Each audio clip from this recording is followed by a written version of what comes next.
En su oración por sus discípulos y por nosotros, Jesús dijo: Padre, santifícalos en tu palabra es verdad. Esa es la razón por la que todos los días nos encontramos con la palabra de Dios.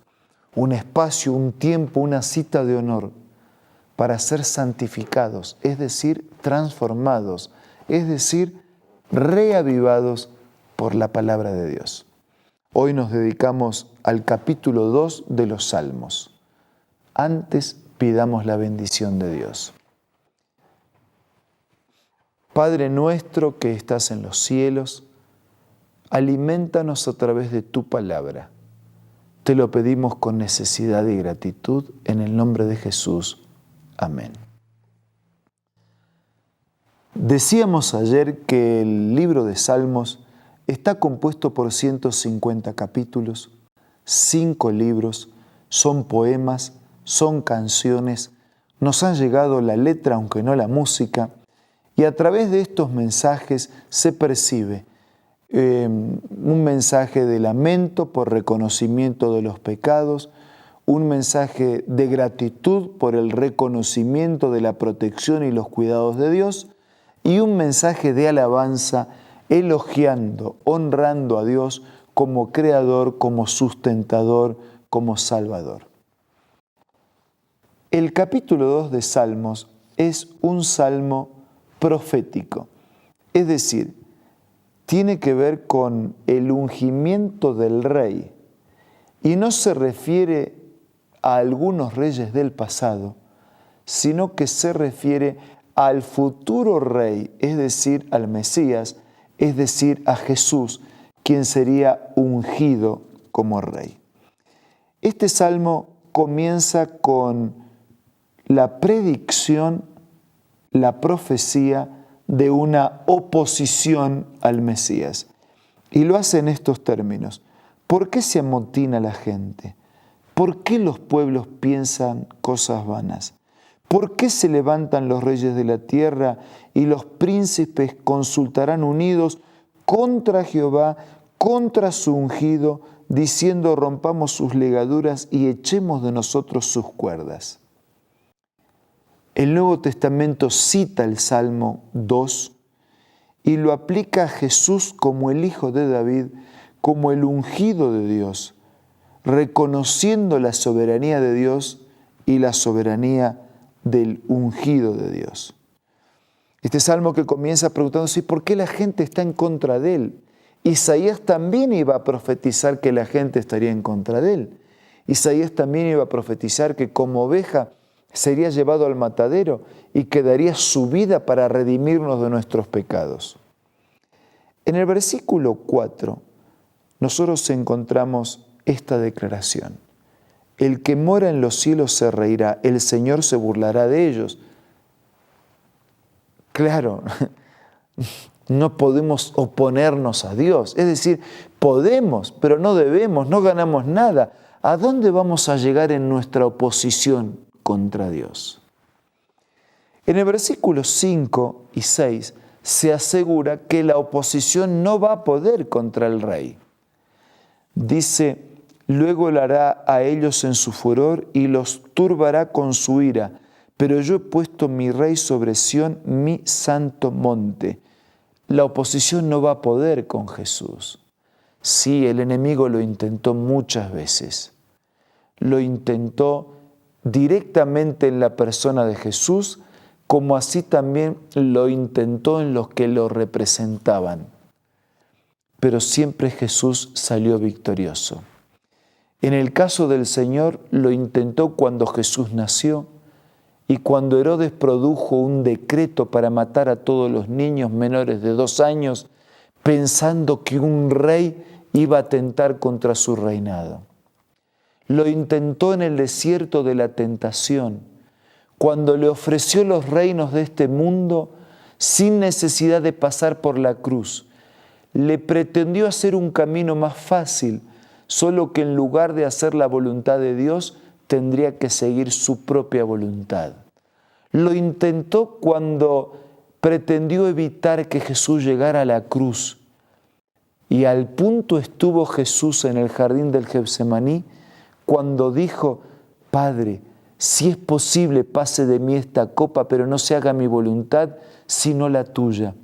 Lo intentó el enemigo cuando después de la cruz fue guardado en una tumba y el enemigo puso su custodia para que el Señor no se levantara. Pero no pudieron los ángeles del mal, no pudo la piedra sellada sobre la tumba, no pudo la muerte retenerlo. Jesús se levantó victorioso. Sí, la oposición no pudo contra este rey. En el versículo 7 al 9 nos encontramos con la confirmación y ampliación del reino. Yo publicaré el decreto. Jehová me ha dicho: mi hijo eres tú, yo te engendré hoy. Pídeme y te daré por herencia a las naciones, y como posesión tuya los confines de la tierra. Los quebrantarás con vara de hierro, con vasija de alfarero los desmenuzarás. Ese Jesús, ese Dios que se encarnó en la naturaleza humana, que se transforma en hijo de hombre, que se transforma en engendrado por Dios, pero que era Dios. Ese Dios que se vacía de sí mismo, que asume la naturaleza humana, que es ungido por el Padre, por su vida, por su obediencia, por pagar el precio del pecado, por mantenerse sin pecado, por vencer el pecado y por vencer la muerte, se transforma, adquiere el derecho legal de heredar las naciones y de ser el rey, de tener la posesión hasta los confines de la tierra, de quebrantar con vara de hierro a todas ellas y desmenuzarla como se desmenuza una vasija de barro. Desde el versículo 10 en adelante hay un llamado. Ahora pues, sed prudentes, admitid amonestación, jueces de la tierra, servid a Jehová con temor y alegraos con temblor.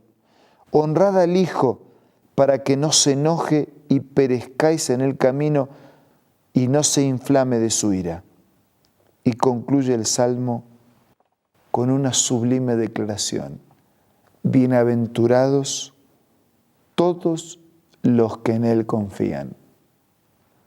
Felices, dichosos, bienaventurados todos los que confían en Dios, en este Dios, en el Hijo de Dios, en este Hijo, ungido, engendrado por el Padre, hecho humano para vivir como nosotros, para mostrarnos un camino, para ser un puente que une el cielo con la tierra, la criatura con el Creador, el pecador con el santo.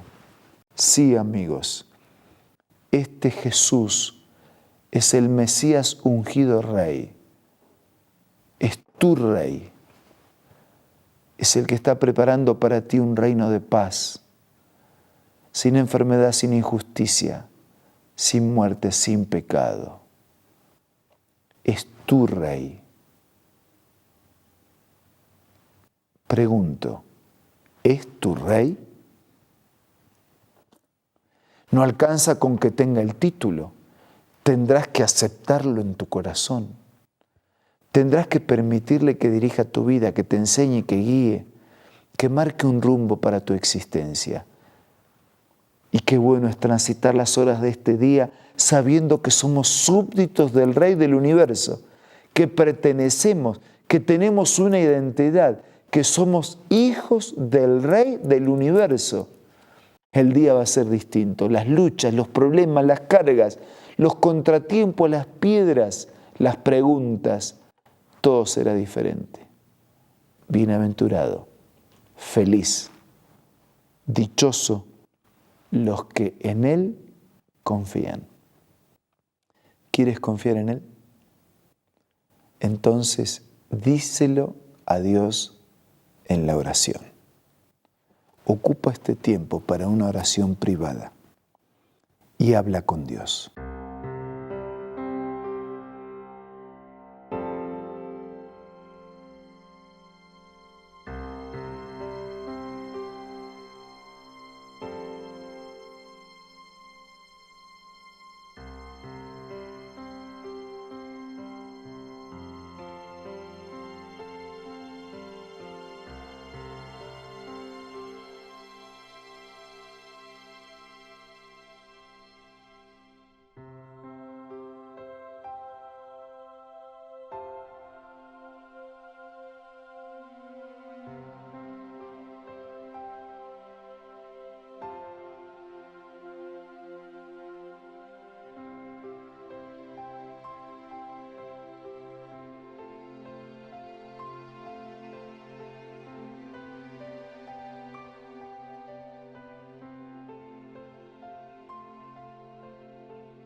Señor, te damos gracias porque tenemos un Salvador, ungido Rey, porque es nuestro Rey.